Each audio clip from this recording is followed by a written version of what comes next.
Franck Atlan, bonjour. Bonjour Nicolas. Vous êtes un spécialiste des concours, notamment des écoles de management, puisque vous dirigez une collection qui est spécialisée sur ce sujet, puis en même temps vous êtes directeur de la prépa Orlom. Alors aujourd'hui on va parler du concours Link, qui est un des 3 grands concours qui s'adressent aux étudiants, au terminal, qui veulent intégrer une grande école de management.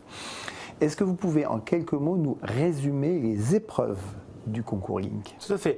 Alors, effectivement, aujourd'hui, les candidats au concours des écoles de commerce post-bac découvrent pour la première fois les banques d'épreuves. Ce sont ces fameuses banques d'écoles, c'est-à-dire on va avoir des écoles qui vont se mettre ensemble, qui vont se rallier pour proposer un concours commun pour éviter qu'un étudiant ait à passer trop de concours différents. Donc le concours Link, c'est 4 écoles différentes et on va avoir effectivement un concours qui va proposer 3 épreuves. Et alors rapidement, on a l'épreuve de synthèse aujourd'hui, une note de synthèse, une épreuve de CAC, qui est une épreuve alliant logique verbale, logique numérique et mathématique, et puis de la logique tout court. Et on va aussi avoir une épreuve d'anglais, un QCM d'anglais. Alors autant la synthèse, bien sûr, c'est rédactionnel, autant le CAC, le fameux test CAC et le test d'anglais, ce sont des QCM.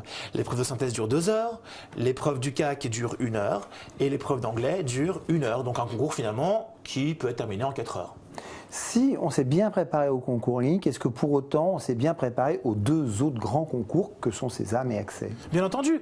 Je pense qu'aujourd'hui, les banques d'épreuves ont tout intérêt, quelque part, à se concerter et à faire en sorte que on puisse avoir une convergence au niveau de ce qui est demandé. Parce que finalement, c'est pas amusant pour un élève de passer d'une synthèse pour un concours à une épreuve, je ne sais pas moi, de créativité, de je ne sais quoi sur un autre concours. Donc voyez-vous, avoir quand même des triptyques solides qu'on retrouve dans chacun des concours, et évidemment un service rendu aux candidats. Par exemple, on peut aborder la question de l'épreuve de logique, le test CAC, une épreuve finalement qui aborde ce qu'on appelle de la compréhension, de la culture contemporaine et de l'analyse. En gros, pour faire simple, du français, de la culture G, de la logique et du calcul. On retrouve la même chose au concours Sésame, trait pour trait. On retrouve un peu cela aussi au concours Accès. Pour l'anglais, n'en parlons pas. Pour l'anglais, lorsqu'on fait un QCM de grammaire et de vocabulaire pour l'anglais pour concours Link, évidemment qu'on révise le concours Sésame et le concours Accès. À votre avis, sur les épreuves du concours Link, est-ce que les terminales ES, S, voire les terminales L partent avec les mêmes chances de succès? Absolument. D'autant plus que le test CAC a été revu cette année justement pour intégrer une dimension plus littéraire, plus culture générale, avec justement les fameuses questions de culture contemporaine qui a priori, mais encore une fois ça reste très cliché, qui a priori favoriserait les L. Je dis cliché parce qu'évidemment rien ne dit que les L sont plus cultivés que les S, ça veut absolument rien dire.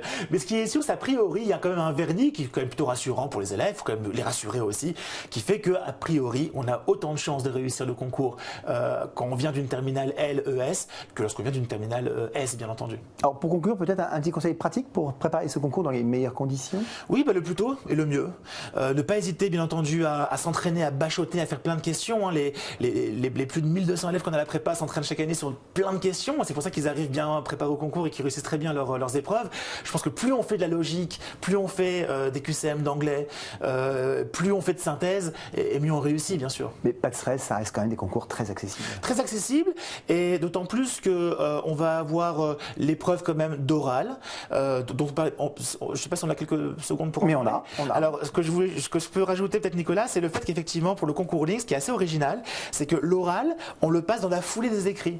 Contrairement à Accès ou à Sésame, où il y a d'abord ce qu'on appelle une phase d'admissibilité, où il faut être déclaré admissible pour en gros avoir le droit de passer les épreuves d'oral, et alors qu'à Link, on va passer dans une même journée les épreuves écrites, et ensuite on va être appelé pour l'épreuve orale.